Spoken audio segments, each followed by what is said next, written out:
Well, I've got to return a lawnmower. You may remember this lawnmower here had a bad engine in it. The bearing was bad. So he wanted to put this engine on that mower. So got to get him loaded up and off to the customer. I don't know if he wants the other one or not, but I'll put it in the truck just in case. He may just want to let me have it.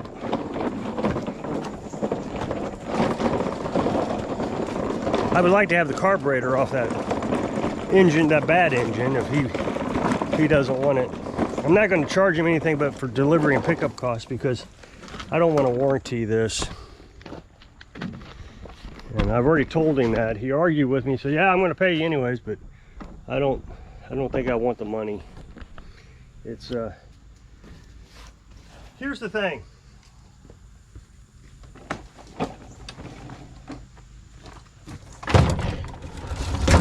Give me a minute.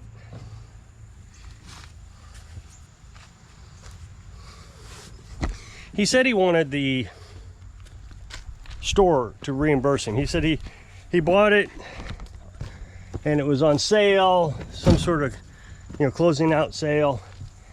And so he ran it for 3 or 4 times, and then the bearing went out of it. So he wanted Lowe's or Home Depot or whoever it was to get him a new one. And they said no, it was on sale.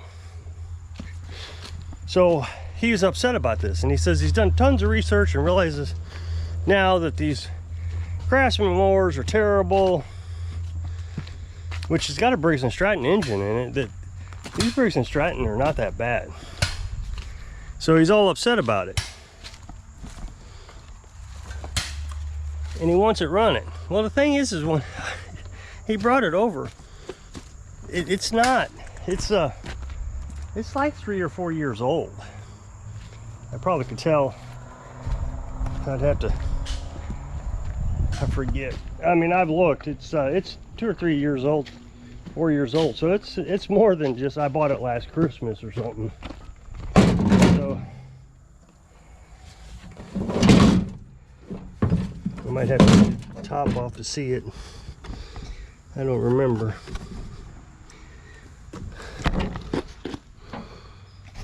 There it is. Serial number 22. So this is 25. So if he'd have bought it last year, it would have been 24. So it was already 2 years old when he bought it, if that's true. But the thing is they've done modifications to it. The belt had already been replaced. They used a rubber band to help hold the belt in place, and so they've done a lot of work to it for 5 mows. That's what he said, 5 mows. So I'm a little suspicious about the truth of all that. So I don't want to give him a warranty, so I'm just not going to charge him for the work switching up that engine. I mean, it was only an hour's worth of work. It wasn't horrible. So because if it doesn't work, he's taking an old engine, a real old one, a flathead, and putting it on a new deck, and the shafts didn't line up exactly, so I had to use a spacer. So changing the belt the blade is going to be a nightmare. That's not going to be a fun process, because the spacer is going to want to move every time you take the bolt out.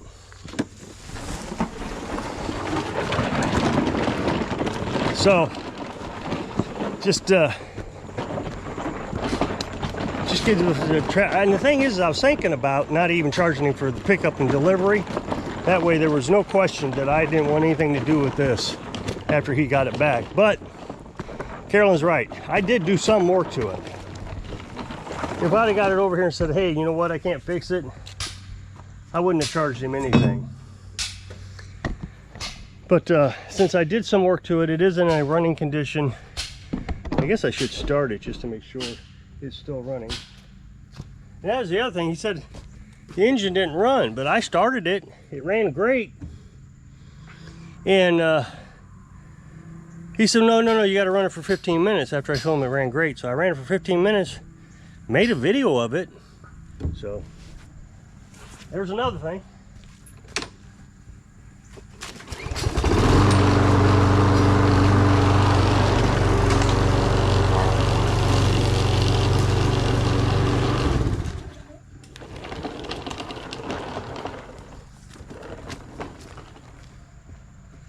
Well, I made it dirty. Now I gotta get a towel and wipe it off.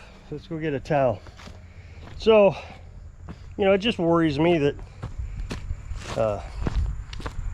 he says, oh no, I would never force you to do a warranty on it. I understand, but he's very upset that Lowe's won't warranty it, so I don't know.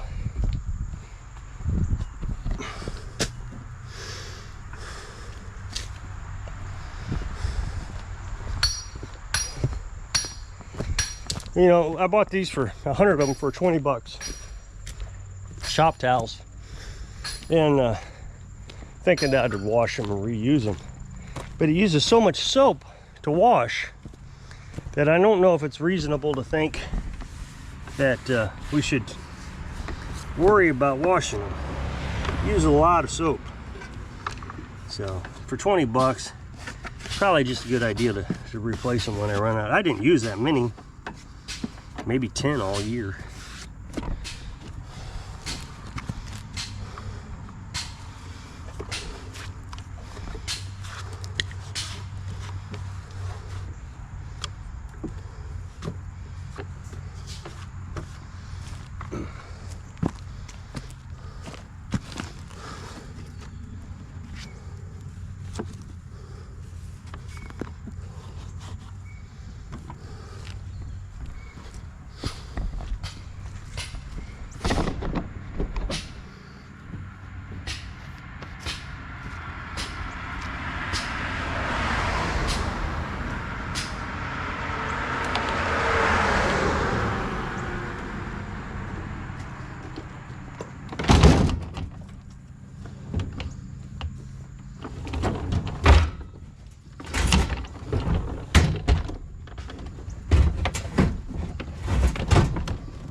I dropped you.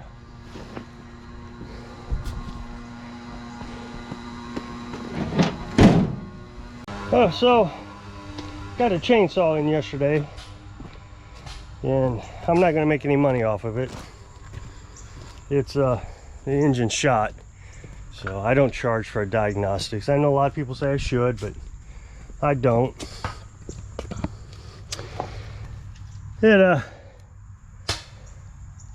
And I don't know what I can really say about it. It's leaking gas. That's one thing. What it was, it didn't have an air filter in it. And as a result, dirt got into the cylinder and scratched the cylinder on the intake side. So when you are looking at a chainsaw, you check spark. Well, you put starting fluid in it, you try to start it, then start, then you check spark, which we had a sparking issue. The on-off switch wasn't working correctly, so that took me a minute to figure out. Once I figured out, okay, we got spark, then tried to start it, and it wouldn't start. But when I pulled it, it felt pretty weak on compression. I would like to trust myself and say, you know, I don't need a compression tester or anything, it's just bad compression. I mean, it was really weak.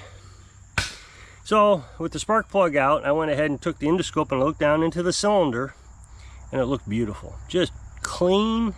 So I continued on and tried to start it, it wouldn't start. So I thought, well, I'm gonna take the muffler off, look at the piston, because that's an indicator that if the piston is worn, then you know you have a problem. So I took the muffler off, and it was clean. I mean, just perfect. There was nothing wrong with it.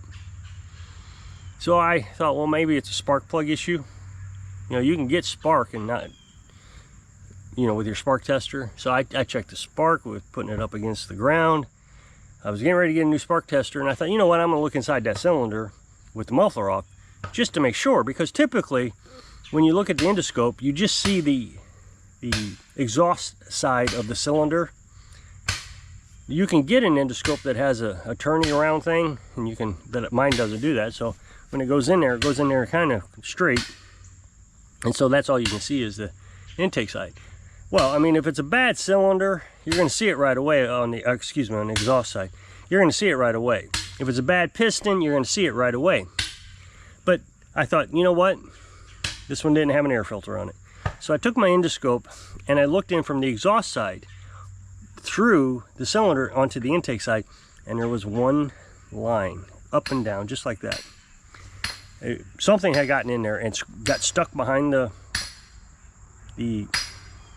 ring and went up and down the cylinder wall and scratched it. So it had 25 pounds of compression. With my compression tester, you should get about 75 to 100. And mine doesn't read really well. It was shot. So of course I called the customer, sent pictures, and he was like, okay, no problem. Now again, I'm not gonna get paid for it, but that's no big deal. You know, I made a video of it. So, you know, the videos right now are making about $8 per video, so that's fine. And, you know, these are what they call evergreen videos, so, you know, it may pick up later and still make money off of it. So, but $8 for a week's worth of views. It's not a lot, but it's something. And it helps me grow that channel. What's interesting is, this happens to me a lot, is just yesterday, I watched a video from a mechanic, brand new video, and he's been doing this a lot, these videos for a long time. And he is so popular. I mean, he's not like the most popular. He's got like 125,000 subscribers. That he was actually mentioned by a more popular YouTuber. I mean, a very popular, like one's got 500,000 subscribers. So she mentioned him in her video. So he you know, he's got some recognition.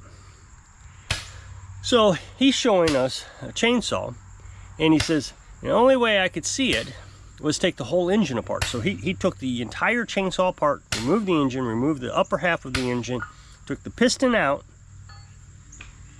and then you could see a streak on the intake side. And I was just being silly. I said, endoscopes are great. You know, the little camera thing that looks inside. And he replied, they are, but you wouldn't been able to see anything on this one. Which is true. You wouldn't have. But if you'd have taken the exhaust off and put the endoscope in there, you could have saw it. You don't even need to use the endoscope. I could see it without the endoscope. It just made it easier for me to take a picture of it so I could send it to the customer.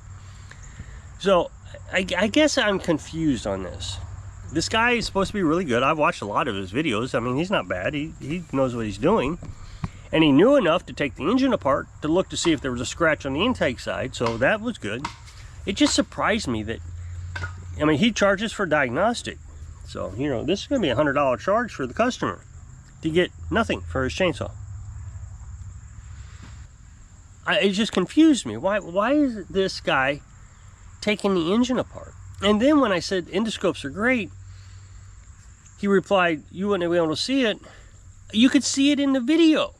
When he took the engine out, you could see it was right underneath the intake side of the cylinder, right underneath the hole of the carburetor, you know, on the cylinder, which is where this is. And it goes up and down the length of the stroke of the piston, just like mine. And so today I proved that you can see it. You just got to take the exhaust off to do it. And on chainsaws, that's just 2 torque screws. That's it. That's all there is. Actually, this one had 3. So, well, 2 torque screws and a nut. So it just isn't that hard. I didn't understand. I don't understand why he replied back, you wouldn't have been able to see it. I don't feel like I'm overly smart. And the thing is, I went back and rewatched this video just to make sure he could see it through the exhaust port. I'm certain he could. I mean, absolutely certain. Well, again, I proved it on this chainsaw, to myself at least.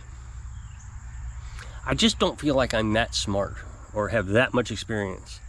I mean, I've worked on chainsaws most of my life, off and on, like I've told you in yesterday's video.